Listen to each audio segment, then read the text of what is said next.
Okay, so we're going to chat about how you can strike your chips better. So how you can get that nice, crisp strike of your wedges, and you can get the ball reacting the same way every time on the green.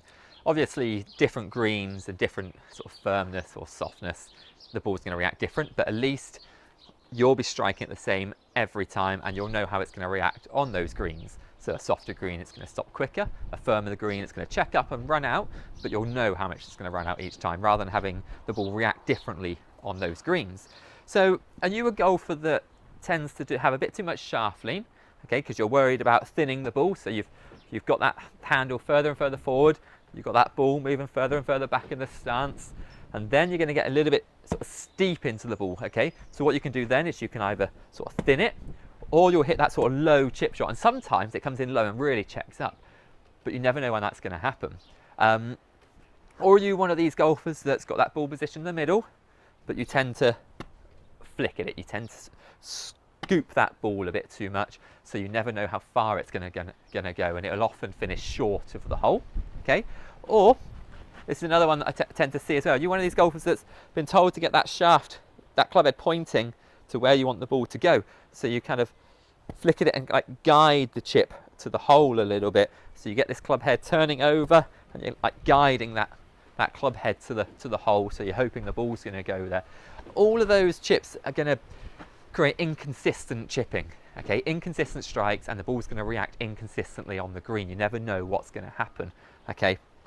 So if we're there, too much shaft lean, ball position too far back, we're going to dig down, and wet lies you're going to hate. They're going to be so tricky from that sort of position. You're going to be taking big steep divots, and you're not going to want to be getting those wet lies. So winter golf will be really tricky. Over obstacles as well. If you're one of these with the shaft lean there, or kind of you guide it over as well a little bit. Over obstacles, so over like a pot bunker on a links course, or over just a shallow bunker at a parkland course, it's going to be so tricky to get that strike right. So the chipping action we're going to go through now is really going to help you build your confidence and be able to play these different shots and a variety of sort of high ones, low ones, without really changing your technique too much. And it's all about using the bounce of the wedge. So the way we like to set up is we have the ball pretty standard, pretty straightforward in the middle of your stance. Feet just narrower than your shoulders, but get your feet flaring a little bit, okay? Give yourself a nice solid balance, but make sure the ball position's in the middle for the standard trajectory shot. Your hands are going to be in line with your zipper, which is in the middle of this stance, in line with that golf ball. Backswing, it's just going to be kind of a turn of your torso. So as you turn your torso back, you're keeping that club head out in front of you, okay? So that club head just stays out in front of you as we're turning, and I'm keeping my tricep kind of attached to my rib cage as I'm turning here. So tricep on my lead arm is just staying attached to my rib cage as I turn back. You'll see hips and chest turning a little bit as well. So then as we come down into that downswing, I'm turning my hips, my chest again through, turning my hips and chest to the target. I'm keeping my tricep attached to my rib cage still as I'm swinging through. So we're coming through. But can you see how my hands follow my left hip? So there's no guiding the club or flicking my wrist to target. It's literally just my hands follow my left hip round. My tricep stays attached to my rib cage. So hands opposite left hip, tricep attached to the rib cage. Club head is still out in front. Okay, so we haven't flicked that at all. The club face is just staying square to the path or the arc that we're swinging on. So it keeps it really simple, nice and repeatable.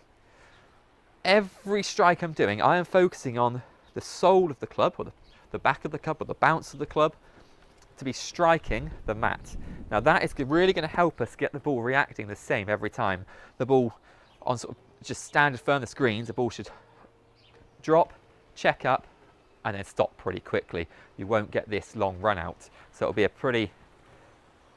a nice sort of soft landing shot that you can just repeat over and over again, even on the littler shots. So let's say you've got these short 5-yard chip shots, you're just going to take the shorter backswing, sure to follow through. And it's going to be so repeatable, it's going to be so easy. You'll be able to repeat that with your sand iron, your pitching wedge, even your bump and runs with your 8-iron, same principle, just back, through, using that bounce, let it just run out the same. With these bump and runs around links courses, if you get this big sort of shaft lean in and you play it with that shaft lean, the ball often fizzes off that face. You get that like trampoline effect almost off the face on the 7 or 8 iron that you're going to bump and run with, and it's really difficult to judge your distance control.